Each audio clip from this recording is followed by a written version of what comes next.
शाहजहांपुर के मिर्जापुर क्षेत्र में रामगंगा नदी में भयंकर बाढ़ के घटते ही चारों तरफ बर्बादी व दुश्वारियों का मंजर दिखाई दे रहा है। हजारों हेक्टेयर बर्बाद हुई फसलों को देखकर किसानों की आंखों का पानी सूखने का नाम नहीं ले रहा है।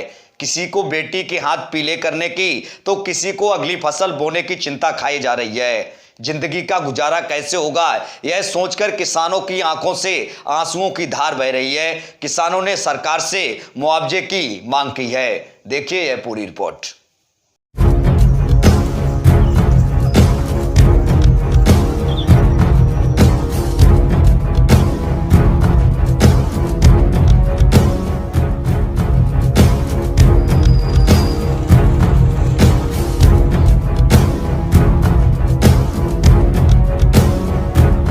इंडिया 18 न्यूज़ देख रहे सभी दर्शकों का बहुत बहुत स्वागत है।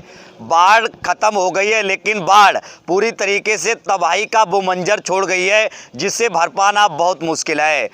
किसानों की हजारों बीघा फसलें तबाह हो गई हैं। किसान पूरी तरीके से बर्बादी की कगार पर पहुंच गया है, लेकिन किसान के पास यदि एक आस बची है तो वो सरकार से सिर्फ मुआवजे की आस बची है।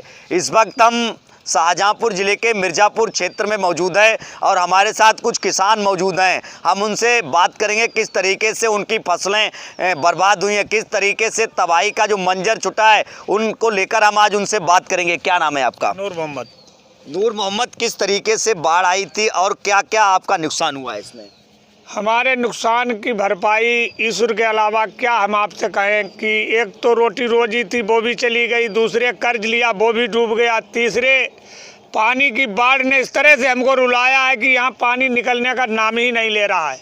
क्या मांग सरकार से, क्या मांग? हमारी सरकार से यही मांग है कि अगर सरकार को हो सके तो हमारी मुआवजे की राशि देने की कृपा करें। दूसरे यहाँ एक पुलिया का निर्माण कराया जाए जिससे पानी निकल जाए। हमारे यहाँ सब फसल डूब कर बूढ़ती है। सरकार ने 35 जिलों के लिए करीब लगभग 35 करोड़ रुपए दिया है, लेकिन शाहजहांपुर को बाढ़ग्रस्त माना ही नहीं है, तो सरकार फिर मुआवजा कैसे देगी? जब सरकार ना मान देगी तो हम क्या करें? हमारी मजबूरी होगी। अगर सुन लेंगे तो वो हमारे अधिकारी हैं, नहीं सुनेंगे तो वो कर्मचारी हैं। आप देख सकते हैं किसान लगातार सरकार से अपनी फरियाद कर रहे हैं और लगातार मुआवजे की मांग कर रहे हैं। और भी लोग हमारे साथ मौजूद है। क्या नाम है सर? समरपाल। समरपाल, किस तरह बाढ़ ने यहाँ पर तबाही मचाई थी और क्या क्या नुकसान हुआ? किसानों को कितना खामियाजा भरना पड़ा है? सब चलो ही गो, कुछ रहो ही नहीं। अब गेहूँ बुवाई तक के लिए कुछ नहीं। सरकार से जाए कही जा रही कि जो है मुआवजा मिल जाए तो उससे गेहूँ बो जाए। क्या क्या फसलें चली गई हैं? धान, बाजरा और मूंगफली, उर्द, तिली, कुछ रहा ही नहीं है।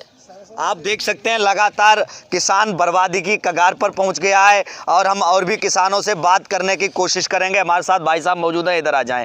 हम लगातार और भी किसानों से बात करने की कोशिश करेंगे। किसान पूरी तरीके से बर्बादी की कगार पर पहुंच गया है। सरकार से सिर्फ किसान मुआवजे की आस कर लगाए बैठा है। हमारे साथ कुछ लोग मौजूद हैं। क्या नाम है आपका? मंजूर।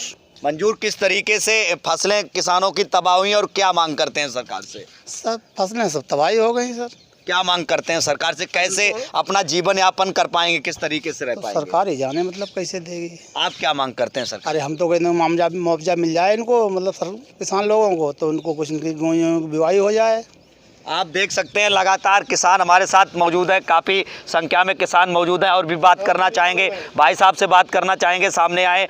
काफ़ी किसान मौजूद, आप देख सकते हैं किस तरीके से पानी से निकल कर आए। क्या नाम है आपका? मुनीस जी, किस तरीके से जीवन यापन कर पाएंगे? फसलें जो है बाढ़ में चली गई हैं, तो कैसे रह पाएंगे? रह क्या पाएंगे? जब कुछ रहा ही नहीं है तो कुछ ना कुछ करना पड़ेगा। लेकिन हम तो यही उम्मीद करते हैं कि अगर गवर्नमेंट हमें कुछ ना कुछ देती है तो उसके सहारे हम अपनी अगली फसल जो है बोएंगे, अन्यथा के तौर पर हम नहीं बो पाएंगे।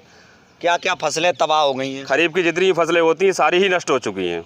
आप देख सकते हैं किस तरीके से किसानों की फसलें तबाह हो गई हैं। किसी को अपनी बेटी की शादी करनी है तो कहीं ना कहीं किसी को फसल बोनी है, तो कहीं ना कहीं पूरी तरीके से किसान दिक्कतों का सामना करना पड़ रहा है। किसान बर्बादी की कगार पर है। किसान सिर्फ सरकार से मुआवजे की मांग करता है। शाहजहांपुर से दिनेश पाल सिंह, सासी इंडिया 18 न्यूज़।